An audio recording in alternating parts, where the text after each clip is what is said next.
So, given that, what can we do with those PCR values? The answer really is attestation. So, when I talk about attestation, I mean the presentation of evidence that can be verified. I'm not just trusting blindly a claim. I can actually look at that and evaluate it about a machine to some remote party. So in the TPM context, when I talk about evidence, that almost always means, here, have some PCR values. Because that is our evidence about system state. Now we can augment those PCR values with more than just the boot time measurements or the DRTM measurements. And that's a lot of what I'm going to talk about in this section. The verifier, who is, depending on whose papers you read, can also be called the appraiser, so you should be familiar with both of those terms, can inspect the PCRs and verify the chain of trust from some root of trust for measurement up through whatever values the verifier cares about. And again, you can't just jump straight to the high-level components you care about. You do have to verify the low-level measurements first that were used to generate that high-level measurement, or the high-level measurement is not trustworthy. Your primary tool for getting PCR values is the quote, which is that signed reported PCR values, but any kind of cryptographically verifiable PCR state evidence counts. And that cryptographically verifiable matters. Almost everything that you can do involving PCR constraints on a TPM can be used for attestation, but not quite all. And I'll talk about that. So here is, in a little more detail, a picture of a quote. This is still abstracted. Now that said, when I say quote at the front there, in the actual literal data structure, there is in fact the string QUOT. Or QUT2, depending on which version of quote you're doing. But basically, there's some static data structure that basically says, hi, I'm a TPM quote. There's a field that contains 20 bytes of nonce, which is just user. From the TPM's perspective, you handed me user data, I'm going to treat it as a nonce. 20 bytes of data, it goes in this field, and I sign it. That's all. I'm not going to think about it. Then you hand the TPM, when you request a quote, a PCR selection, where you say, which PCRs would I like to quote? And it doesn't have to be 0 through 24. I can say, I want PCR. Yeah, if all I care about is the static root of trust for measurement, I can say, please quote me 0 through 15. If all I care about is the DRTM, I can say, please quote me 17 through 19. Or if I'm doing fancy tricks, I can take pretty much any subset of PCRs. You know, it's just an arbitrary bitmap. You pick. The TPM will take that selection of PCRs and the hashes in it, hash them together, so it's just basically a hash signature, and stick that into the quote data structure, and then sign the entire thing. And the reason I say sign that with an AIK there, even though the TPM will let you sign it with a signing key or a legacy key, is you really, really don't want to sign this with signing or legacy key. Because signing keys and legacy keys can also be used to sign user data. Now, there is one kind of signing key that is designed to not let quotes be forgeable. Unfortunately, that's the one that turns out to have a SHA-1 attack on it. Oh. So the only signing keys that you ought to be using are the ones where I cannot distinguish it. And I'm going to go into much more detail about signing keys shortly, but don't use signing keys to sign quotes in today's world. It's just a bad idea.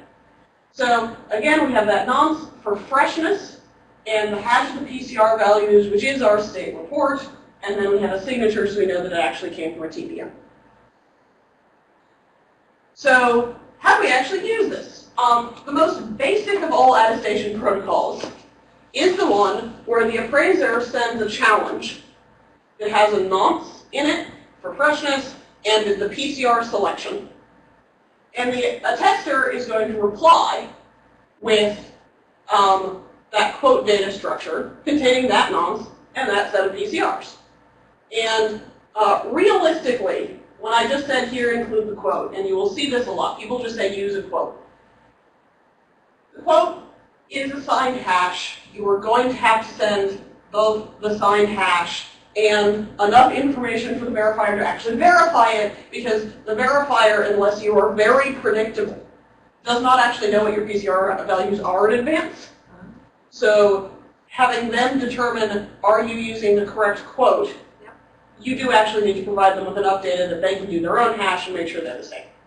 So there is one open source quote utility out there, which is actually from John Ransdell at MITRE, who put together TPM quote tools. His version actually does assume that you've basically taken a master quote at some point in time, and it will just keep checking to make sure the nonce is right, and then let you know when it fails.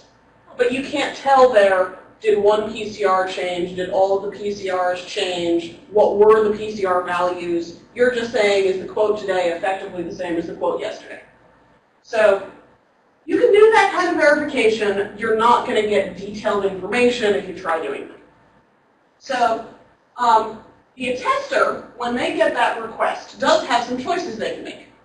In particular, this is the only chance the attester really gets to say, do I want to tell you that information? Because those PCR values do contain information about the state of the machine. So the attester, ideally, if they actually think the PCR values matter, should probably check and make sure that this attester, the appraiser, is one that they trust and one that they want to tell what operating system they're running. And the appraiser looks at the results and says, first, they need to check the signature, make sure, yes, this is a valid quote structure, it's from a legitimate TPM, and it is signed by a key that I actually trust to sign quotes. Is the nonce actually the same nonce that I provided? Because that's really your replay detection mechanism.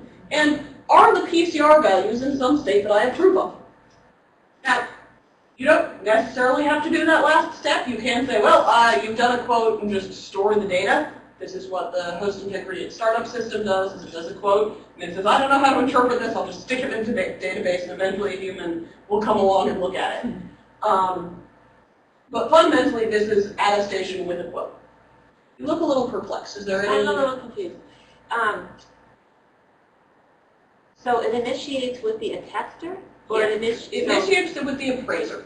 with the appraiser, and then the appraiser sends it over to the attester, and So you can think of this as a challenge response system. yeah. That's all it is. Okay. It's a challenge response system with some funky formatting attached. Okay. Now, this is just an example protocol using a quoting. Okay. I can, like, the variation of this that is attester initiated, Yeah. I can do that by saying, hi, please quote me, please challenge me. Okay. This is not the only way to do this. And in fact, often you will see quotes embedded in more complicated protocols because, for example, nothing here tells the tester who's asking the question. Right. This is not a mutual attestation protocol. This is the little puzzle piece of what does a quote look like in a transaction. Okay. So in the real world, we usually see some kind of session initiation, some kind of exchange of identities. You will sometimes see what's called mutual attestation, where the appraiser and the attester both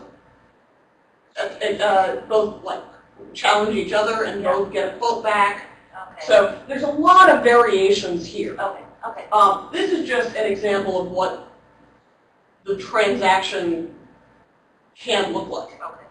Boiled down to its simplest possible. In fact, generally I wouldn't recommend using that in isolation because it. But this is, by the way, this simple structure is basically the TPM's perspective on what a quote looks like. It doesn't have any context. Okay. From the TPM's perspective, somebody said, here's a nonce and a PCR selection, and it replied with a quote. Okay. It doesn't know any better. You can actually, if you want to, in most systems, set the TPM driver up such that it will, in fact, respond to a request like this across the network. Oh, really? Yes. We do not generally recommend doing this, but you can, with no extra protocol overhead involved. It's not even very hard to do in a lot of systems. So when I say we don't really recommend doing this, be aware that this is actually very easy to do anyway. And if all you care about is I, as the IT department, want to get a sense of what the state of my machines are. I'm not worried about an adversary making sense of this mess, because really if they want to know whether the machine is running Windows, they will just ping it or log in. You can set it up to respond arbitrarily on the network if you want to minimize the amount of software you're running and the amount of connections you're initiating, but realistically, this is not a use case I've seen anyone have major demand for.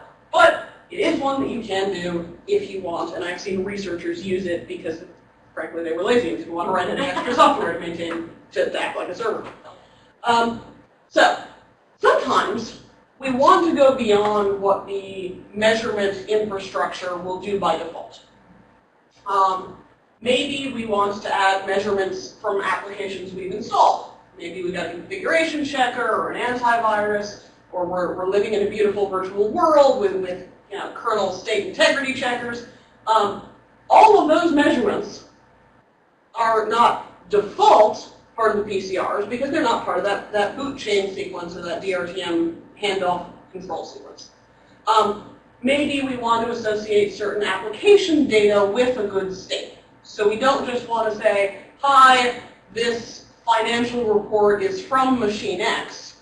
We want to say, this financial report was sent by machine X when I was running the right financial software.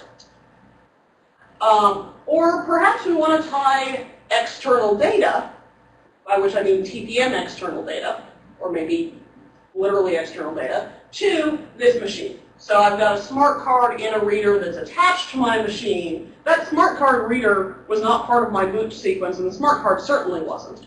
But I would like to say I've done a smart card authentication sequence, and I want to tie that to when the smart card authenticated, my machine was good.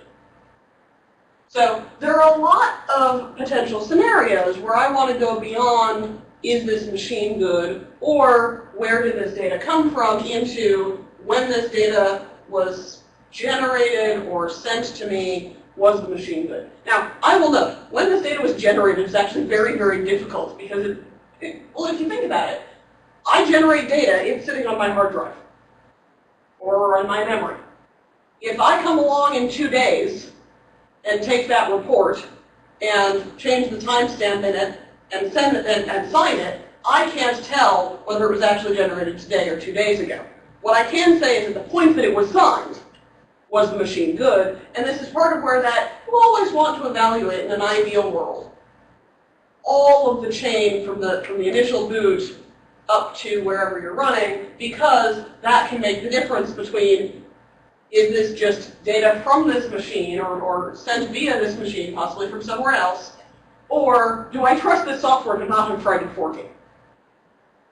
That's hard. That's our holy grail. We're not getting there anytime soon, but we should be aware that that's out in the distance, and we always do want to check that sequence. So there's several ways to do this, the simplest of which is to incorporate the user data in a quote. So let's talk about all of our options.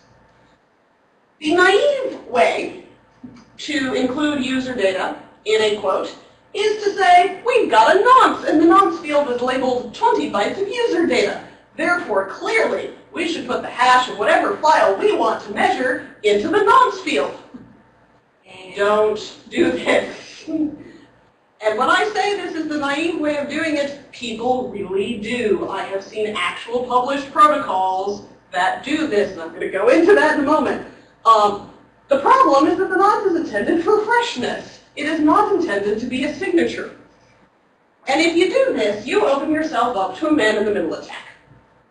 Because, let's say I'm system A, I want to challenge some system to sign data for me and identify themselves while they're at it and tell me that they're in the correct state. So I say, here's a challenge, here's your nonce, and by the way, here is the data I want you to sign, or a request for the data I want you to sign. That malicious adversary can receive this request and turn around to some other system B and say, hi, I just want a perfectly ordinary quote, and here is my nonce, which is itself a combination of the first nonce and the data. From persistent B's perspective, it can't tell the difference between an utterly random nonce and a random nonce that happens to have been, combined with some data. It's random values. It can't evaluate it. So B happily signs a quote because it's a good cooperative citizen. It is happy to perform an attestation for somebody else. That gets forwarded back to A. And from A's perspective, B has just signed data. From B's perspective, it never even heard of the data. It performed a quote.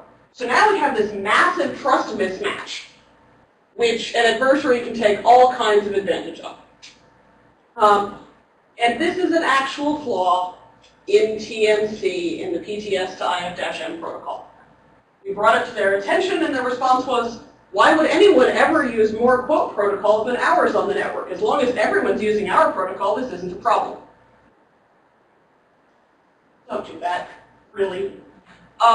So, for one thing, the TPM cannot possibly be taught about protocols that layer meaning onto the nonce, which means that there's always going to be some point at which somebody can pull this attack, even if they're on the same system. Even if you do trust your system to behave properly, as long as anyone on your network who is running a TPM that you trust will ever answer any other quote protocol, even if they're all layering nonces but differently, especially if they're all layering nonces but differently, your protocol will break and you won't have any way of knowing. So this is not a good idea. Do not do this, really. So the safe way to include user data is to include it in PCR. That's what PCRs are for. They store data. So you can extend that user-generated data into some otherwise unused PCR. And it is worth noting that although quotes, we default to assuming that if you're using quotes at all, you will generally respond to requests for quotes with some frequency directly from the network with minimal evaluation of should I do it or not. At best, you're usually going to say, should I give it to you or not? Well, nobody in their right mind answers requests from the internet to say, please extend PCR 15 for me. That's not the way that these are meant to be used. So, unlike a quote, we cannot just say, extend this PCR with arbitrary data. Yes, an adversary who is local, who is network controlled could do this, but you just raised the bar noticeably. You actually have to be on the computer to pull an attack. It's remotely verifiable, because hey, I can do a quote and read what's in the PCR. That's very straightforward. And there's no real change of meaning as long as you're not putting your data into a PCR that already has meaning. Of those 24 PCRs in that chart I showed you, only about 10 of them are really used today with any given meaning. Even if you've turned on something like Trusted Grub, which uses way more than the default set in a meaningful fashion, you're still looking about 17 of them have meaning, even if you're generous in using everything. So that still gives you some noticeable room to add your own data without causing anybody else to be deceived. So it is often very wise to make sure that whatever data you're extending into this also has its own freshness so that I can't replay the data while using a fresh extend. If I'm generating a report, knowing whether it's today's antivirus report versus last week's antivirus report, if I'm just looking at the quote may be fresh. Whether or not the data is fresh depends on whether the data includes freshness, but there's a limit to how much we can do here. In general, again, nonces are much better for freshness than timestamps, because timestamps are predictable. I can forge them very easily. And I will note that these can be used as a long-term signature. The nonce doesn't have any meaning if I'm using a quote as a long-term signature. Fresh, there's no meaning for fresh. But what it does tell me is that at the time this quote was generated, whatever it may have been, these were the PCR values. So that means that if I'm including like a financial report in a PCR, at the time that this financial report was signed, these were the PCR values. That's still potentially a very useful thing to know, even if I don't have any data from within the quote as to whether that was today or last week or last year. I still know that this report was generated in an honest state. So I may have remembered this wrong, but I thought PCRs reset themselves? They So do. how do you save that? You don't save the PCRs, you save the quote. So the quote is stored It's where you determine It's where... data structure. If I send to some central repository of data, Yep. a quote along with and PCR 15 in this quote, Yep. it contains a hash of this report. Yep. That combination of quote and report can be forwarded around just like a combination of report and signature can be forwarded around. Okay. It's just that this signature also includes some extra metadata, effectively, about what the state of the machine was at the time that was signed. Okay. So, I talked earlier about the fact that we have resettable and non-resettable PCRs. And which one you choose to put user data in is actually critically important.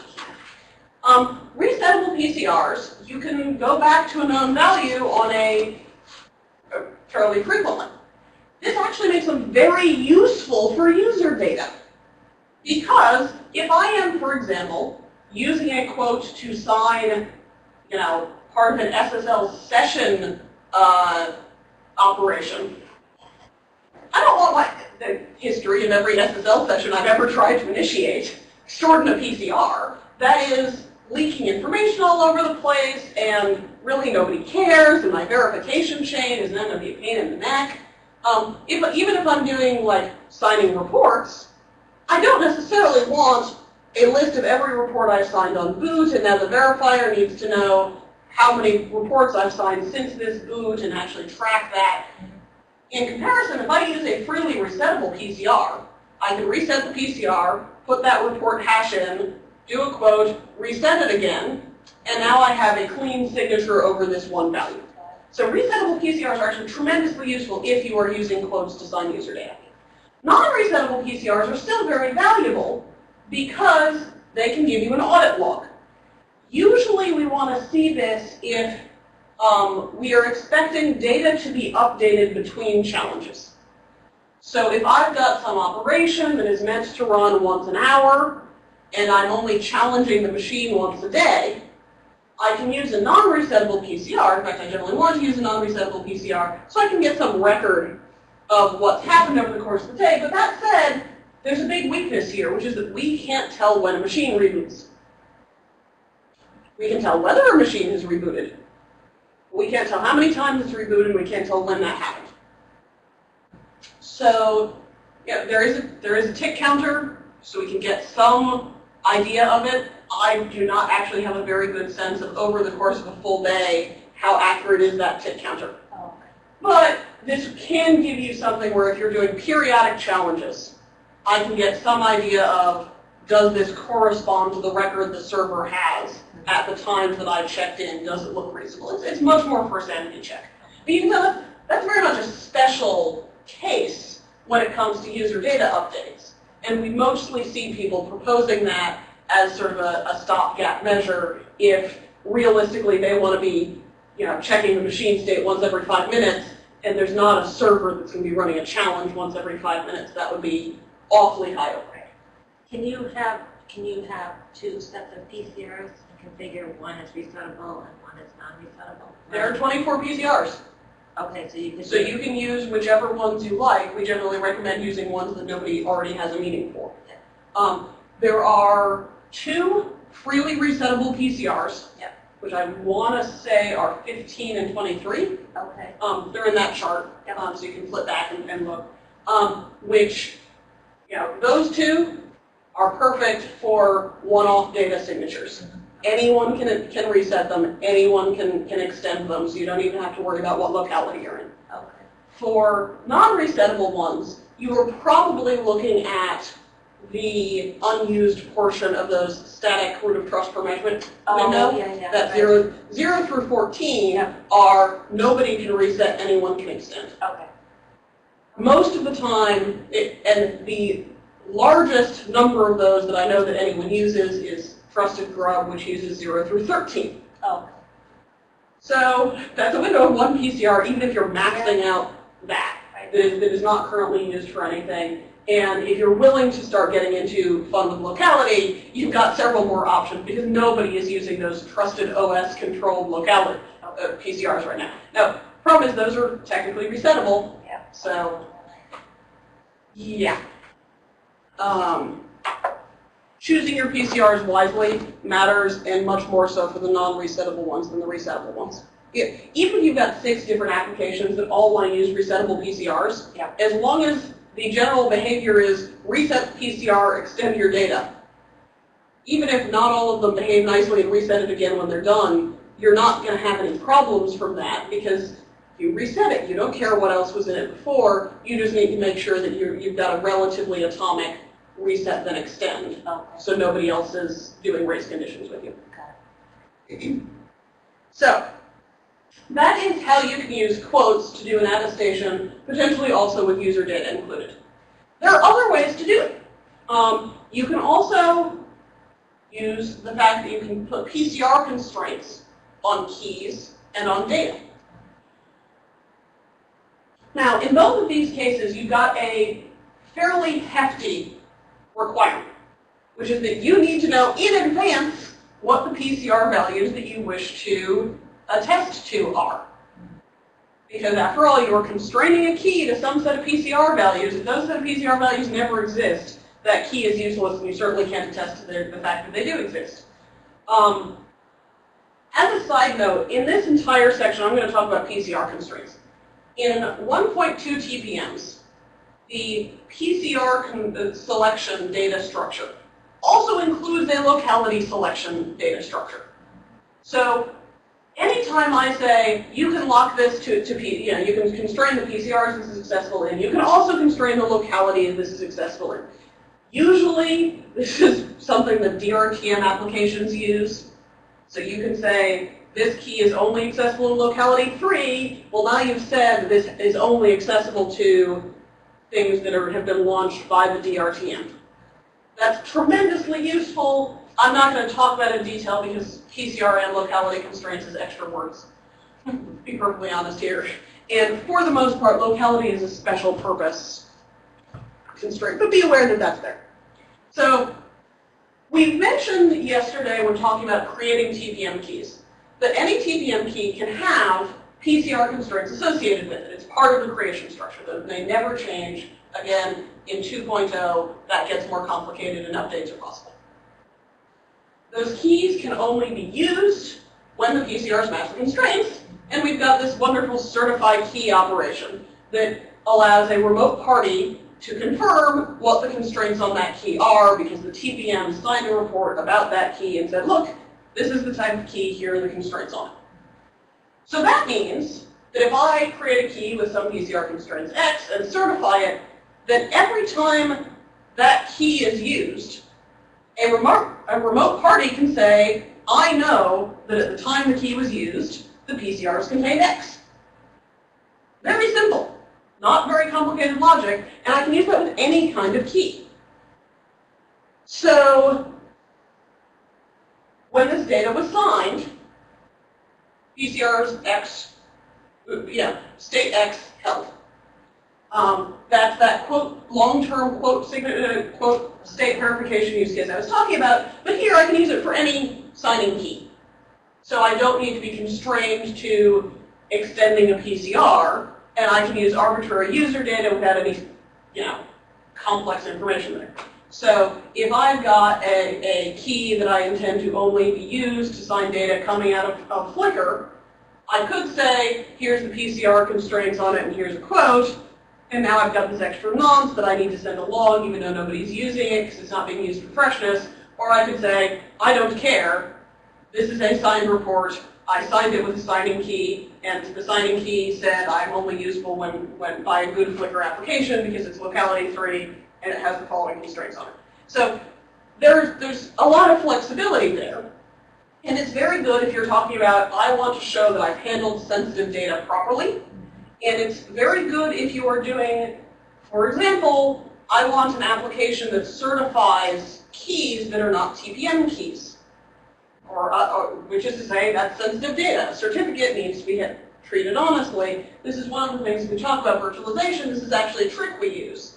is to say whatever the application that we trust to create virtual TPMs has to, that's a sensitive piece of data to handle, and we want to remotely prove at any point in the future that when this VTPM was created, the creator was in a good state.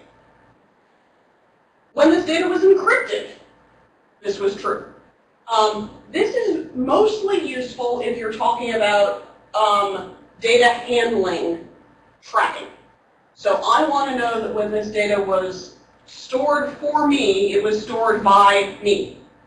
You know, I've got a machine that may reboot into a bad state, or I don't trust that my hard drive is always under my control. Well, at least I know when I decrypt this data, if it was encrypted in a good state, that means that I created it in my previous incarnation, no matter what's happened in between. And I will note you can only do this one locally. Technically, encrypting data uses a public key, not a private key. So it's not as though I can really say that I'm using the key in question, but the seal data structure, which I'll talk about a little more in the next lecture, does record the PCR state when it was created, and that does require that those constraints hold. So we can do this sort of operation as long as we're doing it on one platform. And when this data was decrypted, the following will be true. So this means that I can package up data, which might be data for processing by a secure application. It might be a software update. It might be like anything where I want to say the recipient will handle this data properly. Private information, and I want to make sure that there's an appropriate HIPAA-compliant application on the other end. I can encrypt the data with a particular set of PCR constraints and send it across the wire, and now the recipient needs to be, I know that unless that holds, it will be junk. So, sealing and binding both allow PCR constraints on data, although with binding, you are really stuck with constraints on the key, not on the data itself. So this is primarily useful for data protection because you want to know the target state and the target machine when the data is decrypted. And it means that you are moving away from simultaneous communication. And we previously talked about, signatures can say at the time this was signed, this is the case. This is sort of the reverse version where I want to say, at the time this was created, I don't care when you open it, but I just want to make sure you're good when you do. And I can do that day in advance, weeks in advance, months in advance. These can be published in the New York Times, and I can still be sure that whenever it's opened, you're going to be in a good state. If you have very predictable PCRs, then you can encrypt to a future state. Today, I have PCRs here, I do a quote to you, you can say, I'm going to encrypt to those PCRs, and whatever state you're in, I can be sure you're still in it.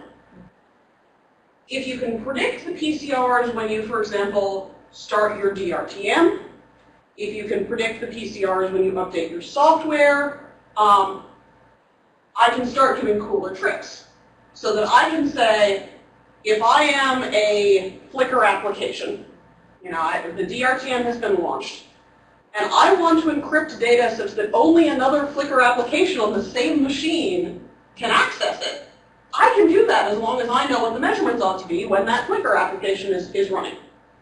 So there are tricks that we can do here where we can encrypt to specific states. And in fact, we can use this to encrypt data to the machine while it's booting. This data is only accessible to the bootloader. Why? Because after the bootloader runs, the PCRs change.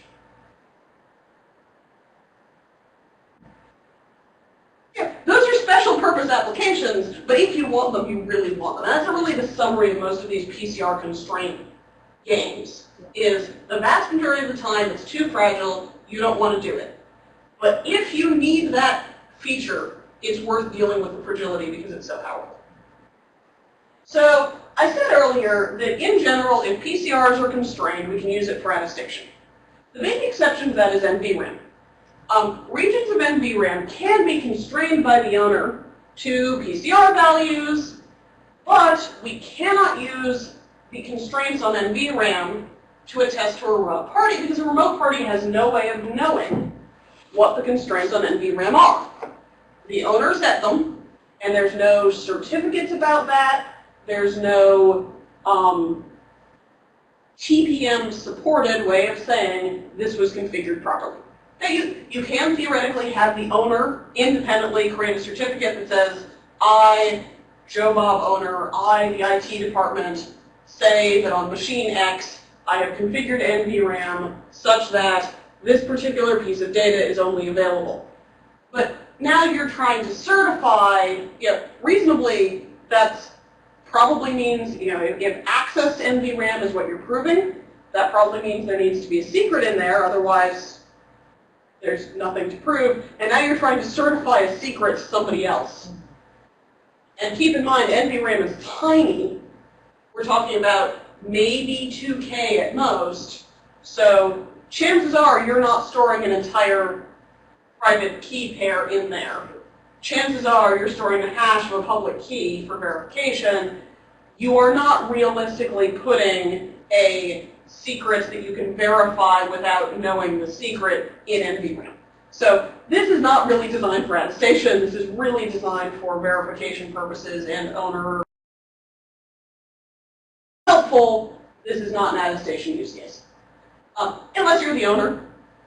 If you're the owner, you know the secret that you put in there already. You don't need to certify anything to yourself. You probably can actually say, you've decrypted my penguin picture properly. I know that you're in a good state. Yeah. But realistically, you can do almost anything that's about NVRAM access with a decryption operation, get the same assurance and much more certifiability. So that is attestation in a nutshell. Again, the whole point of attestation is providing evidence that a remote party can verify about a state of a machine, and any verifiable report about PCR contents, whether that be a quote or certificates about a key, can be used for attestation.